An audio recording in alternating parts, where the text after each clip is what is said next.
네, 한 주간 평안하셨습니까?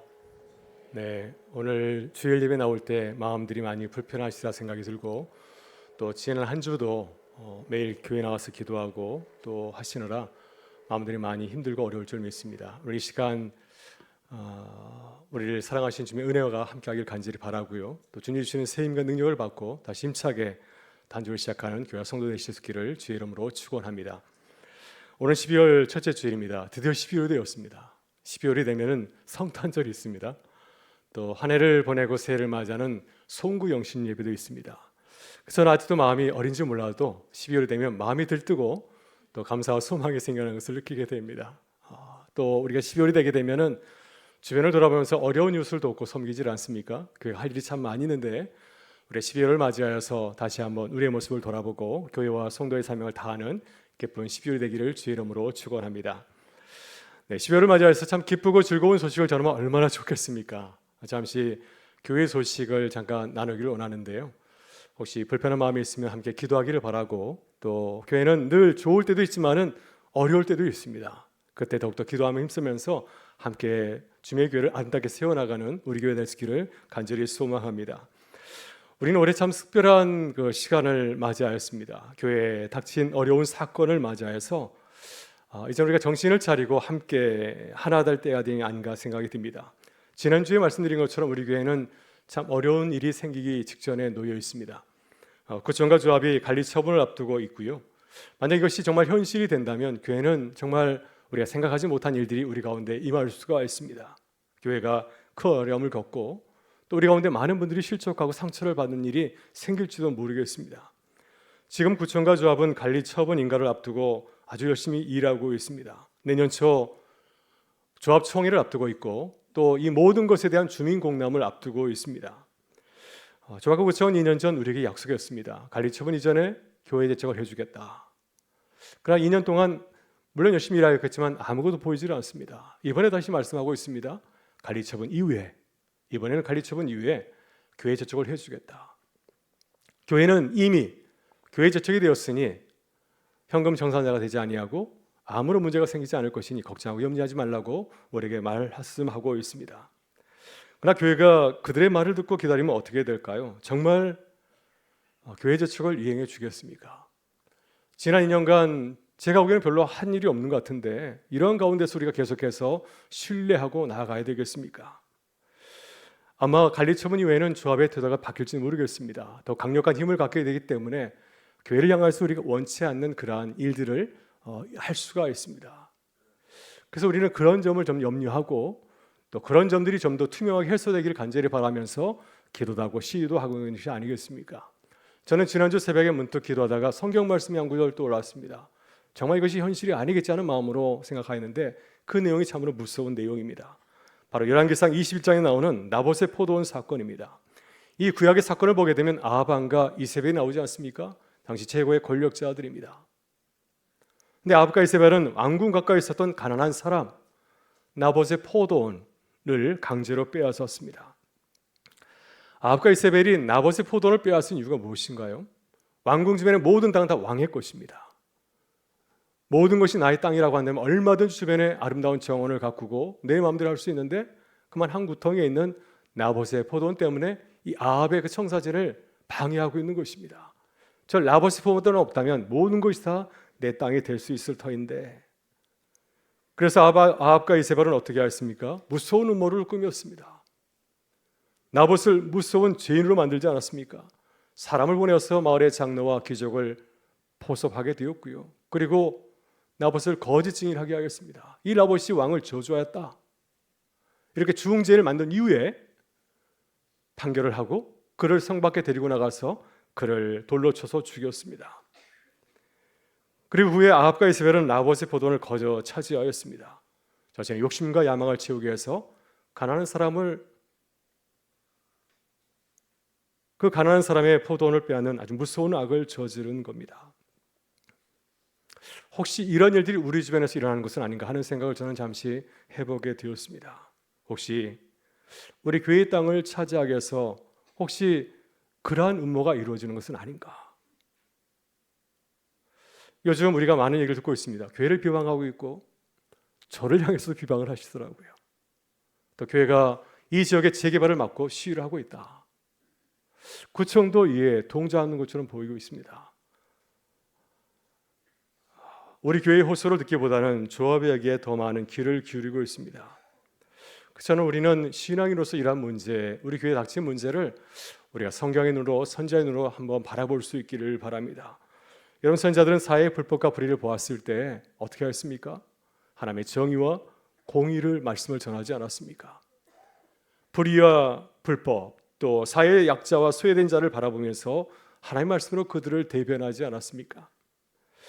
여러분, 지금 가만히 보게 되면 우리 주변에서도 보면요, 많은 재개발 지역에서 많은 교회들이 어려움을 당하고 있습니다. 힘없는 교회들이 소리 없이 사라지기도 하고요, 또 많은 이러한 지역사회에서 교회를 불편하고 있습니다. 교회가 재개발 과정에서 많은 돈을 요구하고 있다 하는 그러한 비난을 듣고 있는 가운데 놓여 있습니다. 이러한 상황에서 교회가 어떻게 해야 될까요? 끝까지 침묵하고 인내하고 참고 견뎌야 되겠습니까? 이것이 바른 정답일까요? 우리 교회도 이러한 상황에서 구청과 조합의 말을 듣고 끝까지 잘 따라가야 되겠습니까? 우리가 선택해야 될 교회의 모습은 무엇이겠습니까? 구청과 조합이 우리 교회를 어떻게 하든 조용히 기도만 해야 될까요? 물론 이렇게 할 수도 있을 것 같습니다. 만약 우리가 아무것도 할 수 없는 그러한 가운데 있다고 한다면 우리도 그렇게 묵묵히 따라가야 되지 않겠습니까? 그러나 우리가 믿는 하나님은 어떤 분이신가요? 하나님은 행동하시는 분이십니다. 하나님은 불의를 참지 못하고 공의와 정의를 행하시는 분이신 줄 믿습니다. 예수님께서도 힘없이 십자가에 달려 돌아가셨지만은 그러나 주님께서 분명히 불의를 참지 못하시는 그런 분이셨습니다. 예루살렘 성전에서 가난한 순례자의 주머니를 노리는 상인들을 내쫓았고 또 환전상들의 그 상을 뒤엎기가 하지 않았습니까? 그래서 불의와 불법을 그치고 공의와 정의를 행하게 하셨습니다. 그래서 우리도 주님의 눈으로 이러한 현실들을 함께 바라볼 수 있기를 바랍니다. 우리가 자제해야 되지만 우리 교회만의 이익을 위해서라면 우리가 자제하고 끝까지 희생을 감수해야 되겠지만은, 그러나 만일 교회를 무너뜨리고 해체하려고 하는 무서운 음모가 있다고 한다면 우리는 기도하면서 함께 또 저항해야 되지 않을까 하는 생각이 듭니다. 교회를 지키고 보호해야 되지 않겠습니까? 우리 함께 모아서 함께 기도하면서 나가게 될 때 세상의 교회를 두렵게 생각하고 함부로 대하지 않을 것입니다. 그래서 오늘 이 자리가 참 많이 불편한 자리입니다, 저는. 그래서 이번 주 금요일에도 촛불 기도회를 7시에 금요일 7시에 하려고 합니다. 정확한 장소는 다시 말씀을 드리겠지만 기도회를 그렇게 준비를 하고 있습니다. 지난 수요일 촛불 기도회에 우리 교우들이 많이 나오셔서 감사를 드립니다. 매우 추운 날씨였지만 많은 우리 교우들이 함께 참여해서 큰 힘이 되었고요. 또 우리가 이렇게 간절한 마음을 가지고서 나가게 될 때 또 하나님께서 우리를 도우시고 또 우리 지역사회가 교회를 주목하고 이 어려움으로부터 우리 교회를 구해내는 그런 일들이 일어나게 될 줄 믿습니다. 교회를 사랑하는 마음으로 함께 참여해 주시기를 간곡히 부탁을 드립니다.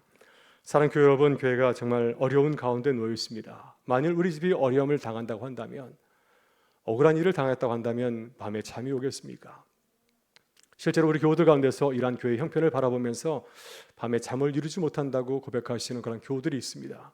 아마 많은 교우들이 이러한 그런 영적인 경험을 하고 있지 않을까 하는 생각이 듭니다. 여러분, 지금 우리에게는 조금은 시간이 남아 있습니다.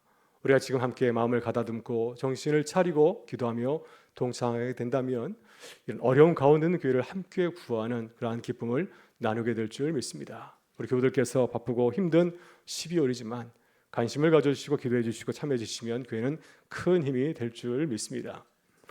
이 시간 우리 서로를 바라보면서 함께 이렇게 기도하면 참 좋겠습니다. 교회를 위해서 함께 기도하겠습니다.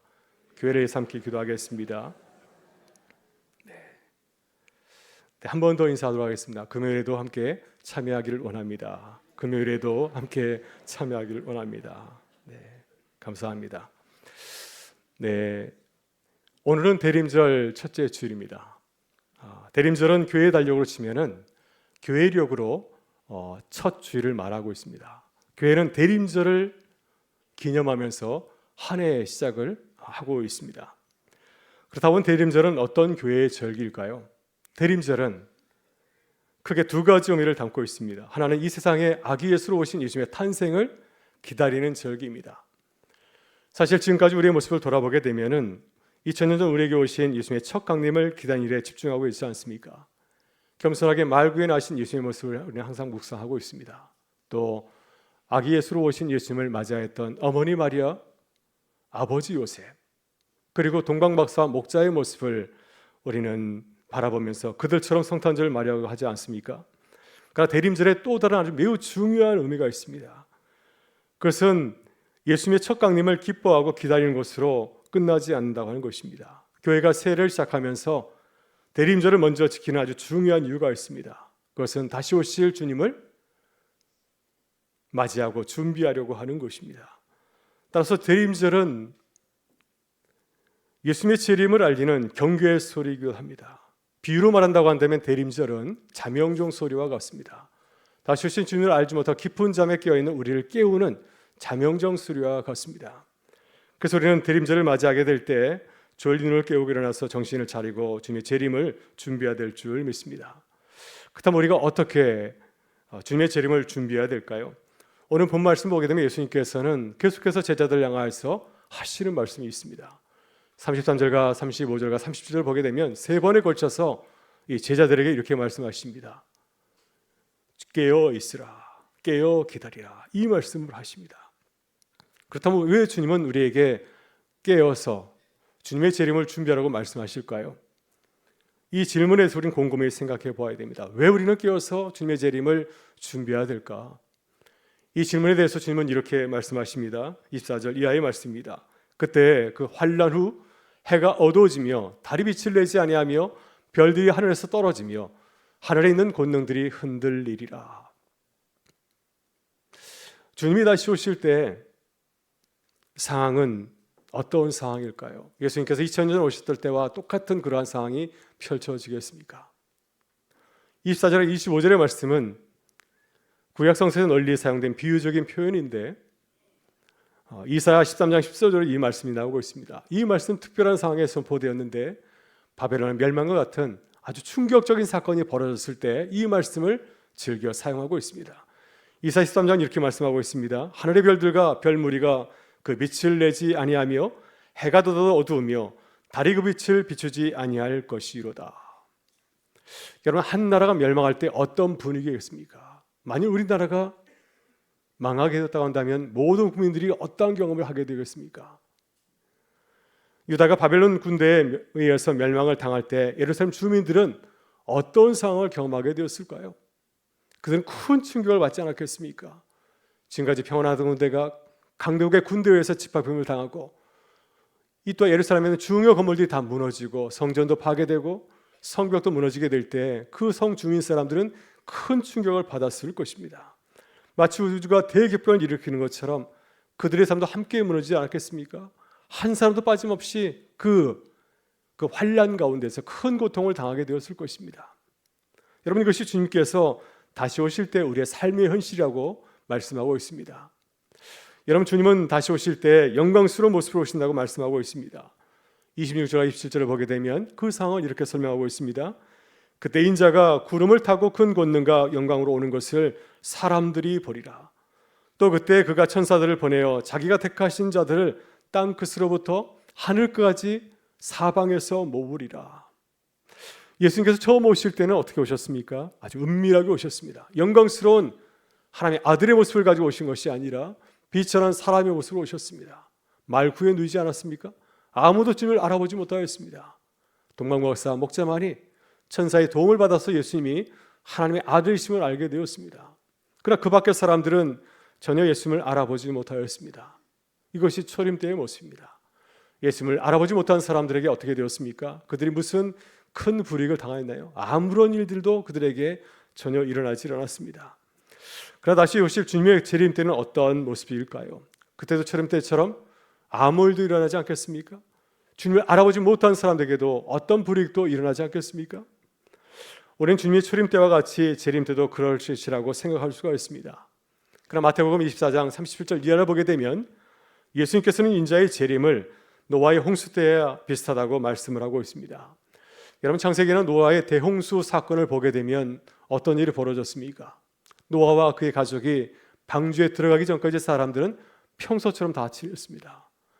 먹고 마시고 장가도 가고 시도 가고 아무런 일이 없는 것처럼 지냈지만은 그러나 이제 노아의 가족이 방주에 들어가게 됐을 때 노아의 경고를 듣고 돌아서지 아니한 많은 사람들, 모든 사람들은 멸망을 피하지를 못하였습니다. 바로 여기에 우리가 깨어서 주님의 때를 기다리고 준비해야 될 이유가 있는 줄 믿습니다. 그래야 우리가 후회하지 아니하고 주님의 오심을 기쁘게 맞이할 수 있기 때문입니다. 여러분, 그렇다면 왜 우리는 주님의 재림을 깨어서 기다려야 될까요? 어떻게 주님의 오심을 알 수 있겠습니까? 이 질문에 대해서 주님은 비유로 대답하고 있습니다. 28절 이하에서 무화과 나무의 비유를 이렇게 말하고 있습니다. 무화과 나무의 비유를 배우라. 그 가지가 연하여지고 잎사귀를 내면 여름이 가까운 줄 아나니 이와 같이 너희가 이런 일이 일어나는 것을 보거든 인자가 가까이 곧 문 앞에 이른 줄 알라. 아멘. 여러분, 유대인들에게 무화과 나무는 특별한 나무입니다. 특별히 여름을 알려주는 나무입니다. 무화과 나무가 가지가 연하여지고 잎사귀를 내게 되면 사람들은 알게 되죠. 여름이 가까웠구나. 따라서 무화과 나무에 대한 지식과 정보를 가지고 있으면 사람들은 여름을 알게 되고 또 여름을 준비할 수 있습니다. 우리도 그렇습니다. 우리는 깨어 있어야 됩니다. 깨어 있어야, 영적으로 깨어 있어야 시대를 알 수가 있고 우리가 살아가는 시대가 지금 어떤 시대인지, 종말인지 아닌지를 알고 또 마지막 때를 준비할 수 있기 때문입니다. 마가복음 13장 이하를 보게 되면 예수님과 제자들의 상징적인 대화가 나오고 있습니다. 예수님과 제자들이 이제 예루살렘에 여행을 가게 되었습니다. 마지막 여행을 가게 되었습니다. 예루살렘에 도착하게 되었을 때 예수님의 제자들, 예수님과 함께 그 성에서 가장 아름다운 건물인 예루살렘 성전 앞을 이르게 되었습니다. 그때 제자 중 하나가 예수님에게 이렇게 말을 합니다. 선생님 보십시오. 이 돌들이 어떠하며 이 건물이 어떠하니까. 갈릴리 사람, 촌 사람인 이 예수님의 제자는 아마도 처음이자 또 마지막으로 이 놀라운, 이 아름다운 예루살렘 성전을 바라보면서 감탄하였습니다. 그 웅장함을 바라보면서 또 그 화려함을 바라보면서 그것을 칭찬한 것이죠. 그때 주님께서는 제자들의 말을 들으시고 충격적인 말씀을 하였습니다. 내가 이 큰 건물들을 보느냐? 돌 하나도 도리에 남기지 아니하고 다 무너뜨려지리라. 예수님께서는 제자들에게 예루살렘의 성전의 종말에 대해서 말씀하였습니다. 실제로 예루살렘 성전은 주 70년경 로마 제국의 군대에 의해서 나중에 황제가 되었던 타이투스가 이끄는 로마 군대에서 철저하게 해파당하고 파괴가 되었습니다. 그러나 제자는 이 사실을 몰랐기 때문에 그 건물의 화려함에 도취돼서 감탄사를 터뜨린 겁니다. 그러나 주님께서는 이 예루살렘 성전의 운명을 아셨기 때문에 그 성을 바라보면서 눈물을 흘리시고 또 제자들에게 이 사실을 알려주신 것입니다. 주님께서 제자들에게 예루살렘 성전의 종말에서 말씀하신 것은 무슨 뜻입니까? 깨어서 준비하라고 하는 것입니다. 예수님 당시에 가장 충격적인 그 종말의 그 사건은 바로 예루살렘 성전이 무너진 그런 사건이었습니다. 이것은 주전 587년 바벨론 제국의 군대에서 예루살렘 성전이 해파된 것처럼 아주 충격적인 사건이었습니다. 아주 종말적인 그러한 사건이었습니다. 실제로 주 70년경 로마 군대에서 예루살렘이 함락되었을 때 성전은 파괴되고 또 예루살렘 주민은 다 선지 사방으로 추방을 당하는 그러한 엄청난 일들이 그들 가운데 일어나게 되었습니다. 만일 제자들이 이러한 종말론적인 사건을 미리 알고 준비하였다면 얼마든지 환난을 피할 수 있지 않겠습니까? 그래서 주님께서는 제자들에게 이 종말의 징조를 보고 준비할 것을 당부하신 것입니다. 여러분, 다시 오실 주님의 재림도 이와 같습니다. 우리는 다시 오실 주님의 그 때와 시기를 정확하게 알 수 없습니다. 왜냐하면 주님께서 말씀하시기를 그것은 천사도 모르고 아들도 모른다고 하였습니다. 오직 하나님만이 그 사실을 알고 있다고 하였습니다. 그러나 주님은 무화과 나무에 비유해서 말씀하신 것처럼 우리는 종말의 징조를 보고 우리 이 시대에 일어난 여러 가지 징조를 보면서 마지막 때를 준비할 수 있다고 말씀하고 있습니다. 아무래도 지금 교회 개척을 위해서 기도하면서 느끼지 않았습니까? 교회에 대해서 관심을 가지게 될 때 교회가 지금 어떤 가운데 있고 어떤 상황에 있는 것을 알게 되었습니다. 교회가 참으로 위급한 상황에 있는 것을 알게 되면서 우리가 함께 기도하며 또 참여하고 있지 않습니까? 이처럼 우리도 다시 오실 주님의 재림에 대해서 관심을 가져야 될 줄 믿습니다. 영적으로 깨어서 준비해야 될 줄 믿습니다. 그래야 주님의 재림을 분별하고 준비하는 자들이 될 수 있기 때문이죠. 우리 모두가 다시 오실 주님을 바라보면서 준비하는 교회와 성도 되실 길을 주의 이름으로 축원합니다. 마지막으로 어떻게 우리가 주님의 재림을 깨어서 준비해야 될까요? 이 질문에 대해서 주님은 비유로 말씀하십니다. 34절에서 문지기의 비유를 말씀하고 있습니다. 이렇게 말씀하고 있습니다. 가령 사람이 집을 떠나 타국으로 갈 때 그 종들에게 고난을 주어 각각 사물을 맡기며 문지기에게 깨어 있으라 명함과 같으니. 우리가 주님을 기다리는 자로서 어려운 문제가 무엇인가요? 가장 어려운 문제는 주님이 언제 올지 잘 모른다고 하는 것입니다. 만약 정확하게 우리가 그 시기를 알고 있다고 한다면 얼마나 잘 준비하겠습니까? 우리 모든 삶의 자를 잘 정리하고 주님 오시는 그 날에 가장 아름다운 모습으로 주님을 맞이하지 않겠습니까? 그러나 주님께서는 그때를 알려주지 않았습니다. 주님께서는 우리에게 단지 이렇게 말씀하십니다. 깨어 있으라, 깨어 기도하라, 깨어 준비하라. 주님 문지기 비유를 통해서 말씀하시고 강조하시는 것은 무엇인가요? 이 문지기 비유를 보게 되면 어떤 집주인이 이제 다른 나라에 여행을 떠나게 되었습니다. 그래서 그 집안에 있는 많은 종들을 다 불러 모으고 고난을 주고 일을 나누어 주었습니다. 그리고 문지기에는 깨어서 기다릴 것을 당부하였습니다. 내가 돌아올 때 깨어서 나를 맞이하라. 이 비유에서 집주인은 누구를 말하고 있습니까? 집주인은 바로 예수님을 말하고 있습니다. 예수님께서 이 땅에서 모든 공생의 사역을 마치시고 이제 하늘로 올라가지 않았습니다. 근데 중요한 사실은 무엇인가요? 하늘로 올라가신 주님께서 다시 이 땅 가운데 임하신다고 하는 것입니다. 그러나 문제는 집주인이 언제 들어올지를 잘 모릅니다. 주님께서는 이 문지기 비유를 들려주시면서 마지막으로 주님이 돌아오는 그 시기에 대해서 매우 중요한 말씀을 하였습니다. 35절에서 이렇게 말씀하십니다. 그러므로 깨어 있으라. 집주인이 언제 올는지, 혹 저물 때일는지, 밤중일는지, 다굴 때일는지, 새벽일는지 너희가 알지 못함이라.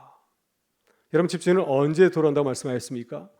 사람들이 다 깨어있는 이 주간에 돌아오는 것이 아니라 낮 시간에 돌아오는 것이라 주님께서는 밤 시간에 온다고 하는 것입니다. 예수님께서 밤 시간을 말씀하면서 밤에 오신다 말씀하지 아니하시고 밤을 4시간으로 4종류로 구분해서 말씀을 하고 있습니다. 해가 저물 때, 해가 막 저물었을 때, 한밤중에, 또 닭이 울 때, 또 동이톡이 그 전 새벽, 이렇게 4구분을 말씀하고 있습니다. 그래서 주님께서는 밤 시간에 오신다 말씀하였지만 정확히 언제 올지 모른다고 깨어서 기다릴 것을 당부하였습니다. 마태복음 25장을 보게 되면 예수님께서는 10처녀 비유를 하였습니다. 5명의 이채로운 처녀는 신랑을 기다리기 위해서 등불에 기름을 준비하지 않습니까? 신랑이 언제 올지 모르기 때문에 혹시 늦게 오더라도 등불을 켤 수 있도록 기름을 잘 준비해서 신랑 올 때 주인을 잘 맞이했지만, 그러나 지혜롭지 못하였던 5명의 처녀들은 어떻게 하였습니까? 그들은 기름을 충분히 준비하지 못하여서 주인이 왔을 때는 등불에 꺼져서 주인을, 이 신랑을 맞이하지 못하는 그 큰 실수를 범하게 되었습니다. 오늘도 이처럼 다시 오실 주님을 기다리는 신부들인 줄 믿습니다. 만일 어리석은 처녀들처럼 깨어서 주님을 기다리지 않는다고 한다면 그날에 크게 후회하게 될 것입니다. 지금까지의 모든 수고가 다 헛수고가 되지 않겠습니까? 이런 순수를 하지 않으려면 늘 깨어 있어야 됩니다. 여러분, 늘 깨어서 다시 오실 주님을 기다리는 교회와 성도 되기를 간절히 축원합니다. 여러분, 대림절은 주님이 우리에게 주시는 크리스마스의 선물입니다. 대림절을 맞이하여서 우리의 마음을 새롭게 하실 수 있기를 바랍니다. 말씀드린 대로 대림절은 교회력으로 볼 때 새해를 맞이하는 첫 주일입니다. 아직 새해를 맞이하려면 한 달이 남아 있지만은, 그러나 새해를 이제 교회로 치면 새해를 맞이하게 되는데 새로운 마음으로 새해를 맞이하실 수 있기를 바랍니다. 새해를 시작할 때 무엇보다도 다시 오실 주님을 생각하면서 또 깨어서 기다리는 교회와 성도 되시기를 간절히 바랍니다. 우리는 지금 교회 재척의 어려운 상황을 알고 온 교회가 깨어서 기도하면서 교회 재척을 준비하고 있지 않습니까? 만약 이런 상황을 잘 알지 못한다고 한다면 우리는 큰 어려움을 당하게 될지 모르겠습니다. 그래서 우리는 늘 다시 오실 주님을 바라보며 살아가는 성도들이 되시기를 간절히 바랍니다. 늘 깨어서 주님의 재림을 준비하고 기도하는 교회가 되기를 간절히 바랍니다. 그래서 주님 다시 오실 때 우리 온 성도들이 함께 기뻐하며 주님 맞이하는 기쁨이 함께 할 수 있기를 주의 이름으로 축원합니다.